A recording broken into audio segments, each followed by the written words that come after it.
വയനാട് ദുരന്തത്തിൽ വീട് നഷ്ടപ്പെട്ടവർക്കായി ഡിവൈഎഫ്ഐ നിർമ്മിച്ചു നൽകുന്ന 25 വീടുകളുടെ നിർമ്മാണത്തിന്റെ ധനശേഖരണം ആരംഭിച്ചു. കോതമംഗലത്തെ സ്വകാര്യ ആശുപത്രിയിൽ നിന്ന് ശേഖരിച്ച ആദ്യ ആക്രി സാമഗ്രികൾ എംഎൽഎ ആന്റണി ജോൺ ഏറ്റുവാങ്ങി.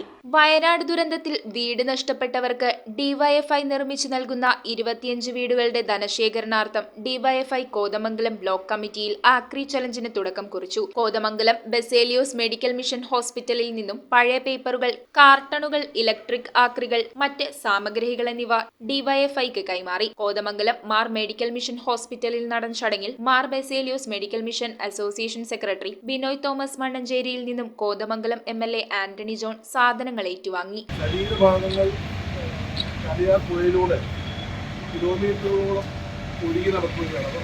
ഉൾവനങ്ങളിൽ നിന്നും ഇതിലേക്ക് മാധ്യമങ്ങൾ റിപ്പോർട്ട് ചെയ്തിട്ടുണ്ട്.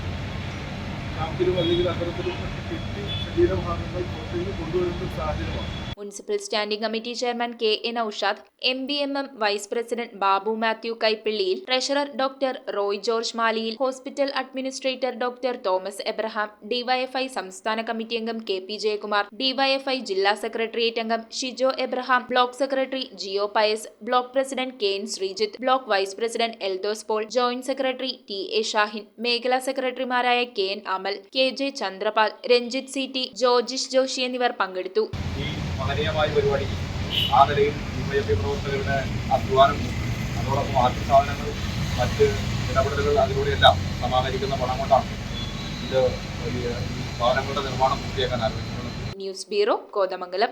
Would, modular, interior, steel, sofas എന്നീ ഫർണിച്ചറുകൾ ഒറ്റ ഫാക്ടറിയിൽ ഉൽപ്പാദിപ്പിക്കുന്ന ഏക സ്ഥാപനം. ആർക്കിടെക്ചറൽ ആൻഡ് ട്രഡീഷണൽ ഡിസൈൻസ് ആവശ്യാനുസരണം നിർമ്മിച്ചു കൊടുക്കുന്നു.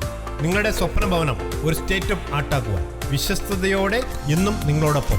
ഇറമ്പത്ത് ഇറ ഫർണിച്ചർ, കോട്ടപ്പടി, കോതമംഗലം. ഇനി കൂത്താട്ടുകുളത്ത്.